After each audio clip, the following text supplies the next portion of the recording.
comment est-ce que Jésus a transformé ma vie dans les 3 dernières années, où est-ce que je suis passé d'un jeune de 15 ans qui travaillait au Jean Coutu, ce exact Jean Coutu-là qui est derrière moi à Laval. Je gagnais à ce moment-là 12,50 $ au salaire minimum. Et puis comment en 3 ans, à travers mon parcours chrétien, que Jésus m'a transformé, m'a béni à être jusqu'à maintenant propriétaire 3 ans plus tard d'une entreprise qui génère plus de 150 000 $ par mois. C'est exactement ce qu'on va voir, ma vidéo de témoignage, les différents emplois que j'ai eus, comme mon premier emploi, les emplois après ça, l'école secondaire que je suis allé, le cégep que je suis allé, tout mon parcours, puis comment est-ce que Jésus a réussi à me transformer à travers ce témoignage-là. Fait que c'est ce qu'on va parler aujourd'hui dans cette vidéo-là. Ça te fait quoi d'être ici devant le Jean Coutu? C'est quelque chose, tu sais, comme j'ai rentré ici à 15 ans, j'étais ici de 15 ans à mes 18 ans, puis tu sais, je me rappelle encore jusqu'à rapidement, j'ai commencé à vraiment pas aimer ce job-là parce que tu sais, quand tu commences, que tu as 15 ans, que tu fais un peu d'argent, tu es comme wow, je suis riche, c'est la vie, je peux m'acheter plein d'affaires, j'habite chez papa, maman, j'ai pas de dépenses. Mais je me rappelle encore la poubelle qu'il y a derrière ça, dans le fond. Et où est-ce qu'on va le Chico à ce moment-là, c'était comme, il y avait pas de boutique, dans le fond, ça appartenait au Jean Coutu, c'était un local. Puis la poubelle qu'il y avait en arrière, c'était moi en tant que commis qui allait jeter les poubelles là-bas. L'hiver, quand il faisait froid, moi, dans le fond, j'habitais, là, si on se retourne un petit peu ici, plus par là-bas, comme en arrière de ces blocs-là. Ma mère, ma maison de domicile était plus par là-bas. Et puis moi, je venais en vélo. C'est juste ici que je mettais mon vélo. Fait que je venais, dans le fond, l'hiver, je courais des fois après l'école, peu importe c'était comment. Puis je me rappelle que rapidement, j'ai commencé à vraiment pas aimer cette job-là parce que peu importe combien de travail je faisais, j'étais pas plus récompensé. Fait que même si je finissais la palette, il fallait juste que je prétende de faire quelque chose pour avoir l'air comme si je travaillais. Tu sais, je me rappelle, j'ai tellement passé de temps aux toilettes. C'est quand même un spécial. En fait, je suis jamais re-rentré dans ce Jean Coutu-là depuis que j'ai quitté. Puis par la suite, dans le fond, je me suis dirigé vers mon 2 emploi qu'on va aller jusqu'à l'instant, qui est pas très loin plus loin, on va se diriger, mais c'est le IGA, dans le fond, qui est un petit peu plus loin. Il y a un verset biblique qui me vient à l'esprit en anglais, ça dit « Do not despise the day of small beginning ». Négligez pas le jour du commencement. C'est-à-dire qu'il n'y a rien de mal à avoir un travail sans lui-même, on s'entend. Là. Tu vas pas à 15 ans être au secondaire 4 puis devenir PDG d'une grosse compagnie. Puis c'est ça que ça me rappelle beaucoup, c'est que quand tu donnes ta conscience à Dieu, Dieu fait un travail en dedans de toi où est-ce que, tu sais, à chaque jour, dans le fond, la Bible a dit on va de victoire en victoire puis de gloire en gloire. Et ça veut dire qu'à chaque jour, tu fais juste être meilleur puis tu as une meilleure vie puis des meilleures conditions que hier. Puis tu vas en avoir des fois des défis, mais tu sais, en tant que chrétien qui met sa foi en Jésus, c'est pas normal d'avoir la défaite. Fait que tu sais pas tout le temps comment ça va se passer à travers le processus, mais tu sais que quand tu regardes, ça finit toujours par avoir du sens. C'est un peu ça qui me vient en tête quand je pense au Jean Coutu, quand je pense au IGA qu'on va aller à l'instant, c'est de dire, faut pas négliger le jour du commencement où est-ce que tout le monde doit commencer avec rien, tout le monde doit commencer quelque part. Quand tu comprends que Dieu a un plan pour ta vie, puis c'est dans Jérémie 29:11, que Dieu a un plan pour toi qui est de prospérer, qui est d'avoir du futur, d'avoir de l'espoir, mais c'est là que tu comprends que tu as juste à faire confiance à Dieu, tu n'as même pas besoin d'essayer tant fort que ça. C'est comme si Dieu naturellement ferme les portes que fallait pas que tu prennes, puis il continue à marcher dans sa direction, puis à marcher dans son chemin, puis il t'amène vers une destination que même toi en ce moment tu peux pas comprendre. Puis c'est un peu un service qu'il donne parce que si Dieu à 3 ans m'aurait montré la vision de qu'est-ce que je fais aujourd'hui pour lui, probablement que je m'aurais auto-saboté parce que jamais j'aurais cru que ça aurait pu être possible. Fait que le IGA qui est juste ici, ça c'était mon 2e emploi.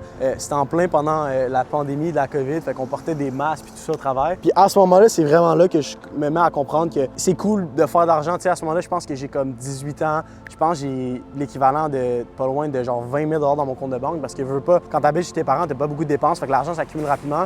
Je travaille beaucoup en étant finalement secondaire, mais je réalise que comme il y a rien qui me compte dans un sens. J'ai aucune idée qu'est-ce que je vais faire de mon futur. Je sais pas s'il faudrait que j'aille au cégep, fasse un DEP, est-ce que je devrais me lancer une business. Il y a comme rien qui fait du sens vraiment. Puis ce que je me rends compte par exemple, c'est que je veux pas être pris dans ce cycle-là toute ma vie. Encore une fois, il y a rien de mal à travailler un 9 à 5. Je pense que Dieu appelle des gens dans plusieurs industries, dans plusieurs trucs. Ça prend des bons médecins, ça prend des bons comptables, encore plus s'ils sont chrétiens pour montrer la gloire de Dieu puis l'excellence qu'on peut amener sur le lieu de travail. Je pense que ça, c'est une belle façon d'évangéliser puis de faire un témoignage un petit peu de comme qu'est-ce que Jésus a fait dans nos vies. Mais c'est un peu là, dans le fond, à 18 ans, que je vais avoir un peu qu'est-ce qui va me frapper à l'esprit de dire je veux pas faire ça toute ma vie, puis que je vais vraiment chercher pour une autre solution que la vie que j'ai présentement à ce moment-là. Fait que avant d'aller plus loin, je vais compter un peu mon parcours scolaire parce que là, on a vu un petit peu plus au niveau des travails, fait que les premiers jobs étudiants que j'ai eus. Mais ça ressemble à quoi mon parcours scolaire du secondaire au cégep? Qu'est-ce qui m'a mené à être rendu ici? Fait que là, présentement, on est devant ma première école secondaire.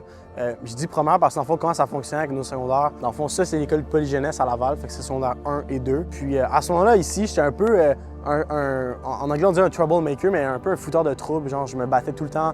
Primaire, en secondaire, on dirait que j'avais beaucoup de violence en l'intérieur de moi, puis j'étais tout le temps en train d'être suspendu en retenue puis tout ça. Puis quand je suis parti de cette école-là, donc je suis arrivé à Cure-Antoine-Labelle en secondaire 3. Je suis devenu comme pas un élève modèle, mais pour la première fois, je suis rentré en programme multisport. J'ai toujours été un grand sportif. J'ai joué au baseball, au soccer, j'ai joué au hockey. J'ai toujours été un sportif toute ma vie. Puis on dirait que c'est comme, j'arrivais pas à canaliser mon énergie dans le sport quand j'étais ici parce que j'avais comme un cours d'éduc par semaine. Fait que j'étais vraiment un étudiant à problème avec les éducatrices et les enseignants. Fait que là, je vais arriver en secondaire 3 à l'école Curie-Antoine-Labelle. Puis là, je rentre en multisport. Fait que j'ai littéralement des cours d'éducation physique 1 heure par jour à tous les jours que je suis à l'école. Puis c'est vraiment là que je vais commencer à être plus un élève qui va prendre ses études au sérieux.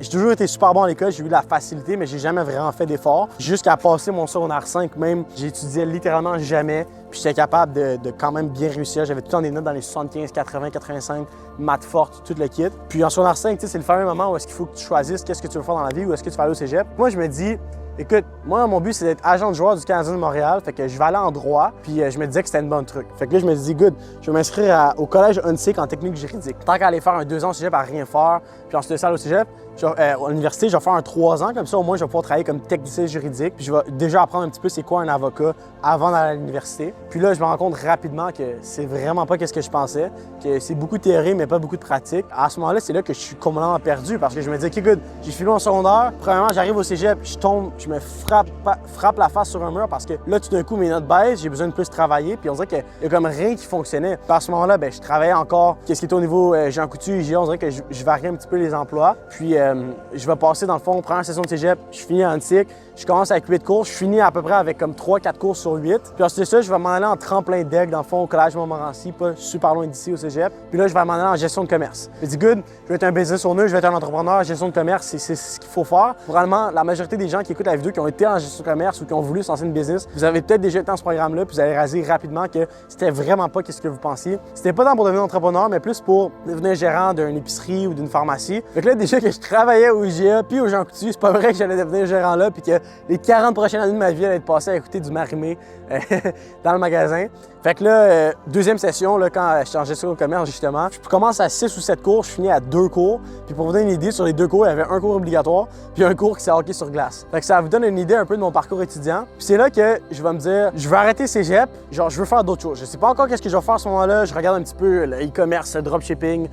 J'avais essayé de me partir une business de case de téléphone. Ça fonctionnait OK, mais rien de fou. Puis j'essayais de trouver plein de choses. Il y avait rien qui faisait vraiment du sens pour moi. Fait que c'est là que je vais décider de quitter le cégep. Mais à ce moment-là, comme la majorité probablement des parents québécois, mes parents m'ont toujours dit, on va toujours tout payer pour toi, on va pas te charger de loyer, mais ça tant que tu vas à l'école. Fait que là, j'ai pas assez d'argent parce qu'aux Jean Coutu, au IGA, tu fais pas beaucoup d'argent. Tu sais, mes plus gros mois devaient être maximum 800, 1000 $ si je faisais un bon mois. Parce que je veux pas, tu sais, j'allais à l'école, je travaillais à temps partiel à part l'été. Fait que c'est là que je vais me dire, good, faut que je trouve un plan pour partir chez mes parents. À Montréal, à Laval, les loyers sont trop chers. Donc là, j'ai un ami qui, lui, habite à Drummondville dans une résidence étudiante.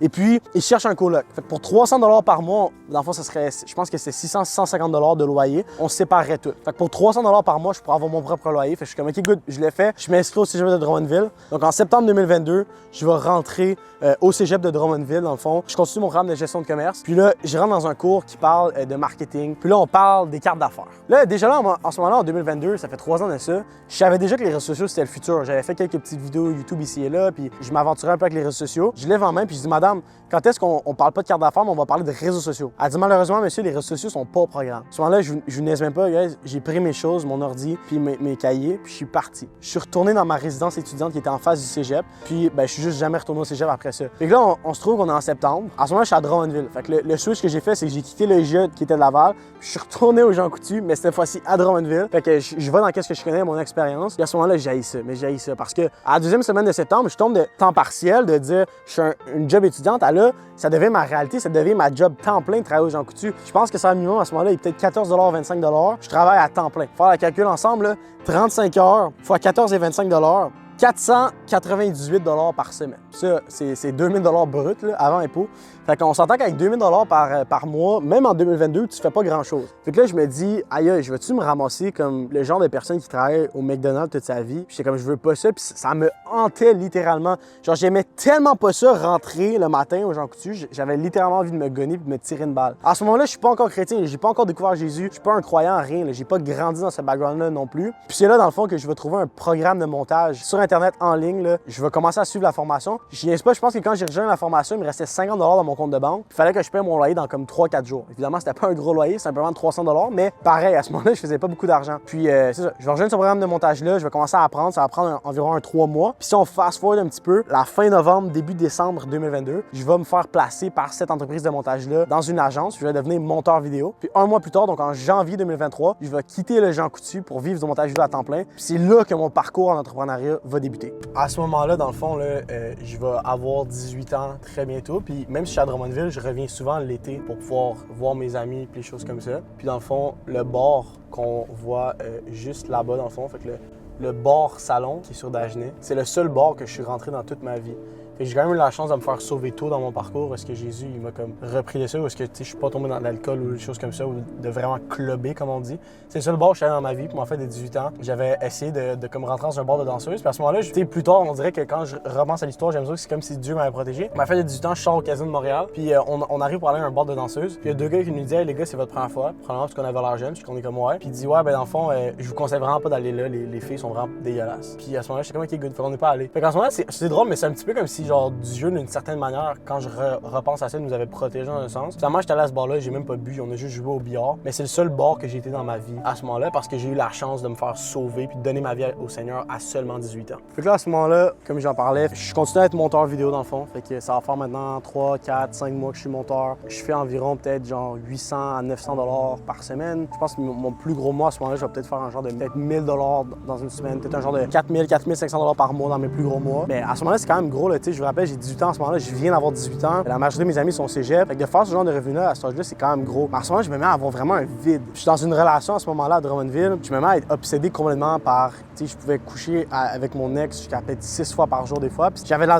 difficulté même à accomplir mes vidéos de montage parce que je pensais juste tout le temps à ça. J'étais obsédé littéralement par ça. À un point, est-ce que je me demandais même si ma relation n'était pas juste des relations physiques justement, puis si j'aimais réellement la personne. Puis c'est là que je vais frapper vraiment un mur à un point où est-ce que, tu sais, je vais tout le temps me mettre à tout remettre en question. C'est comme, OK, good, je fais de l'argent, j'ai de l'argent à mon compte de banque, mais je suis pris dans mon petit appartement en face du cégep à Drummondville, je vais même plus au cégep, je parle à personne, j'ai pas d'amis, je reviens pas tant que ça à Laval les fins de semaine parce que je me dis, plus que je travaille, plus que je fais d'argent, si je reviens, je peux pas tant travailler. Puis là, je frappe un mur complètement. Je me dis, wow, qu'est-ce qui se passe? Ça veut dire quoi la vie? J'appelle dans le fond la personne pour qui je travaillais puis pour qui j'étais monteur vidéo. Puis je lui dis littéralement, je veux plus faire ça. Merci pour l'opportunité, mais je quitte. À ce moment-là, on est en mai-juin 2023 environ. Fait qu'à ce moment-là, c'est là que le propriétaire de l'agence pour qui je travaillais, pour qui j'étais monteur, lui est chrétien, puis il va me partager la bonne nouvelle, il va me parler de Jésus, puis comment Jésus a transformé sa vie. Puis ce gars-là, je le connaissais avant même de devenir monteur pour lui, puis avant que lui devienne chrétien. Puis j'avais vu à quel point sa vie était transformée, fait que ça m'avait intrigué un petit peu. Fait que là, il m'invite à aller à son église, en fond. Fait que son église, l'église Good News Chapel, que je vais encore à ce jour, qui est à Saint-Léonard, à Montréal. Puis là, je rentre dans l'église. À ce moment-là, je trouve ça un petit peu bizarre. Tu sais, il me dit que les chrétiens, ça n'a pas de relation sexuelle avant le mariage. Puis tu sais, moi,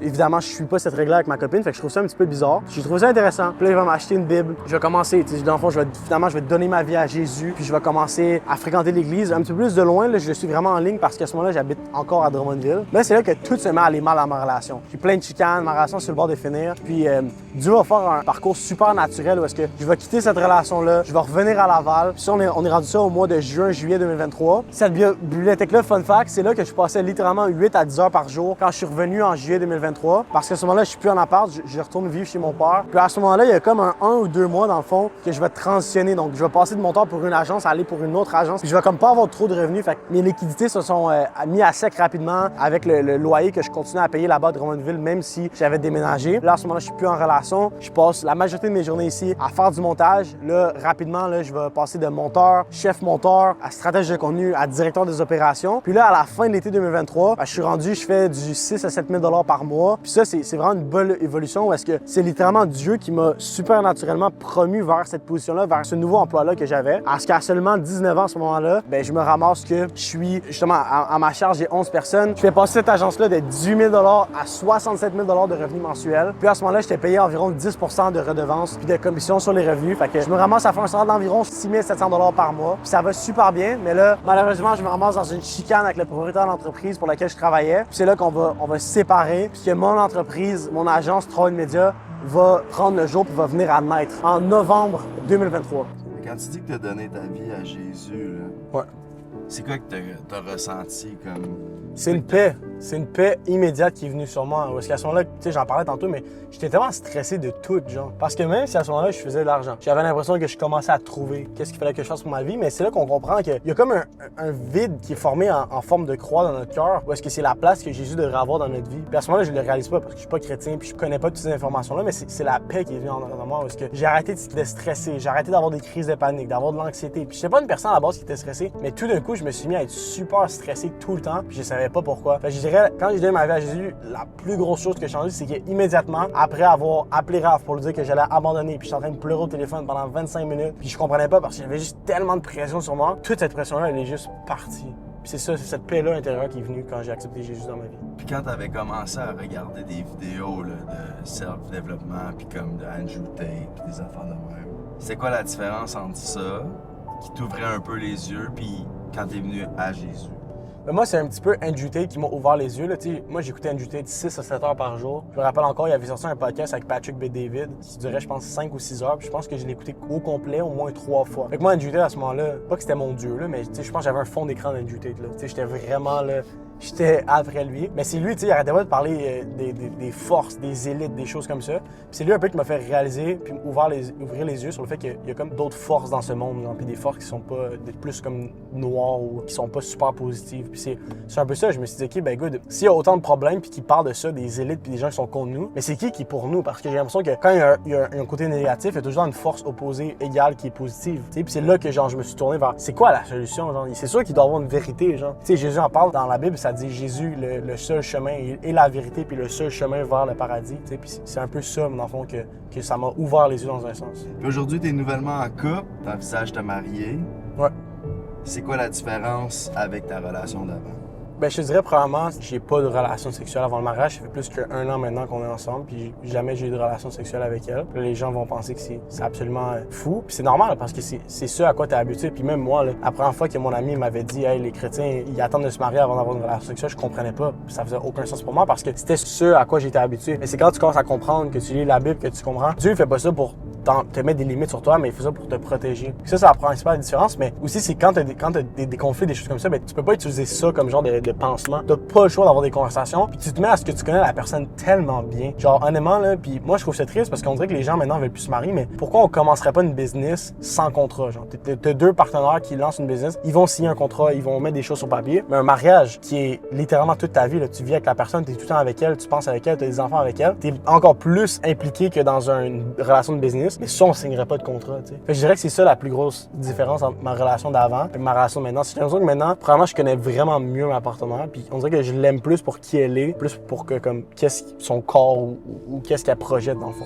Fait que là, suite au conflit que j'ai avec le propriétaire de l'agence pour laquelle je travaillais, la première agence pour laquelle j'ai travaillé, entre-temps, se fait appeler dans le ministère, donc aller faire des études au niveau de l'université biblique. Et puis, par un cadeau de Dieu, une bénédiction de Dieu incroyable, je finis par me faire donner sa business, en fait, qui générait déjà 25 000 par mois. Fait que là, tu vas te dire, aïe, tu te fais donner une business, la vie est facile, nanana. Mais non, vraiment pas. Ça a été, en fait, l'année la plus difficile de ma vie parce qu'à partir de ce moment-là, jusqu'à, je dirais, au moins un an dans le fond. Fait que de novembre 2023 jusqu'à novembre 2024, ça va être probablement la pire année de ma vie où est-ce que je vais me retrouver avec beaucoup de stress financier parce que je veux pas avoir une business et des revenus. Ben, si les clients partent, tu passes ces revenus-là, il faut que tu payes des employés, tu as beaucoup plus de risques. Donc, de passer d'employé à entrepreneur a été très difficile pour moi parce que j'avais pas beaucoup d'expérience de gestion à ce moment-là. Donc, il y a plein de moments où est-ce que j'ai pensé littéralement tout lâcher. Où est-ce qu'il y a des jours, je me rappelle en juillet 2024 notamment, j'arrive en Italie puis j'ai 24 heures pour trouver 10 000 $ pour payer le payroll, donc payer les payes des gens de mon équipe qui travaillent. Puis je savais littéralement pas qu'est-ce que j'avais fait. À ce moment-là, je me suis mis à genoux, je me suis mis à prier, puis boum,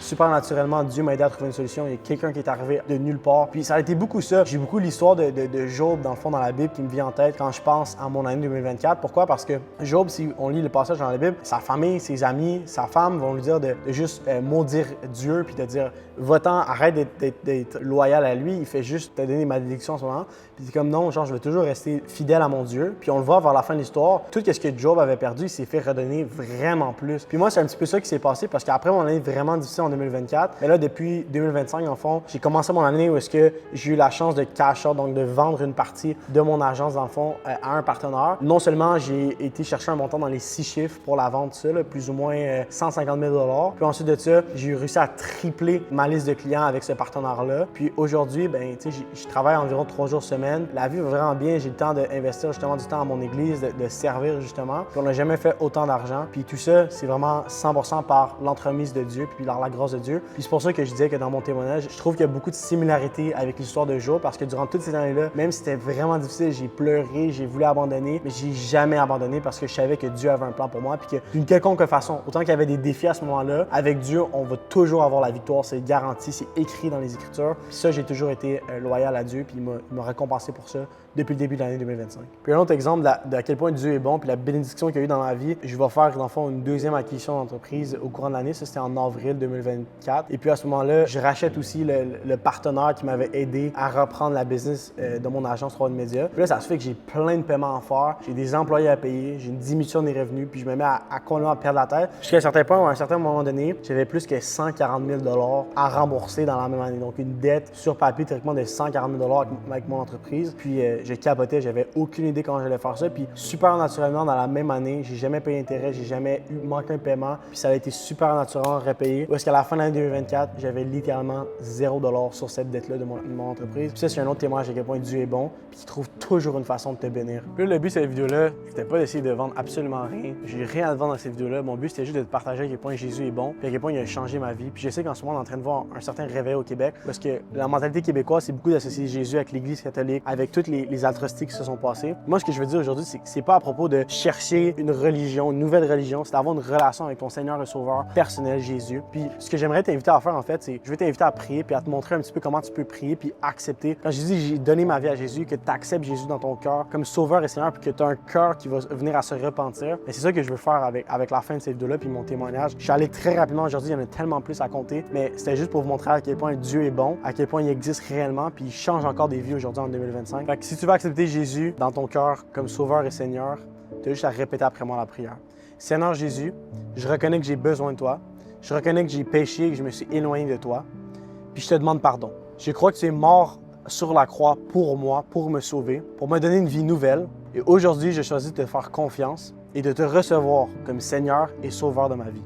Seigneur Jésus, viens dans mon cœur, change ma vie, remplis-moi de ton Saint-Esprit, de ta paix, de ton amour et aide-moi à te suivre à tous les jours.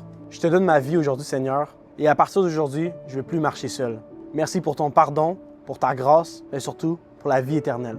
Dans le nom de Jésus, Amen. Fait que si tu as prié cette prière-là, je veux juste te dire que tu es une nouvelle création en Christ, que toutes les choses du passé sont passées, que tu as une vie nouvelle, puis que Dieu ne te voit pas selon les tâches ou les péchés que tu as commis par le passé, mais selon une nouvelle personne. Puis ça, c'est le sacrifice qu'il a fait pour toi à la croix, quand est-ce qu'il est mort pour toi. Tout ce que l'ennemi va essayer de te dire, que tu es tel type de personne, que tu es ci, que tu es ça, mais c'est toutes des choses du passé. Laisse pas cette identité-là venir sur toi. Tu as une nouvelle identité en Christ, puis c'est la meilleure décision que tu as prise de ta vie aujourd'hui. Maintenant, ce qui va être important, c'est que tu réussisses à te procurer une Bible, que tu lises la parole de Dieu, justement, qui est la Bible, puis que tu trouves une église. Fait que si tu es à Montréal, je te conseille d'aller à Good News Chapel au 5845 Boulevard Couture. C'est là que moi, je vais personnellement toutes les semaines depuis plus que 2 ans. Ou si jamais tu cherches une autre église à travers le Québec, ou peu importe où est-ce que tu es, tu peux juste venir m'écrire soit en commentaire de cette vidéo-là, ou bien sur ma page Instagram, victor.saint-jacques. Ça va me faire plaisir de t'aider à trouver une église. Encore une fois, le but, c'est pas de dire je deviens chrétien parce que je veux devenir riche. Le but, c'est de dire que c'est pas parce que tu es chrétien que tu peux pas être riche, puis justement, c'est de changer un petit peu, ou est-ce que tu n'essaies plus de bâtir ton propre royaume, mais tu bâtis le royaume de Dieu avec les ressources puis l'argent que lui va te permettre de te faire. Puis de pas oublier, dans Deutéronome 8:18, ça dit, car c'est le Seigneur, ton Dieu, qui te permet de créer ces richesses-là, puis qui te donne la force de créer ces richesses-là. Fait qu'oublie jamais ça, que le but, c'est d'accomplir le plan que Dieu a mis sur ta vie. Puis c'est ça, au final, qui va t'apporter, de permettre de remplir le vide que tu essaies de combler dans ton cœur, que ce soit avec le sexe, l'alcool ou les autres choses. Maintenant, tu as une vie nouvelle, puis ta vie, à partir d'aujourd'hui, va être complètement transformée dans le nom de Jésus. Amen.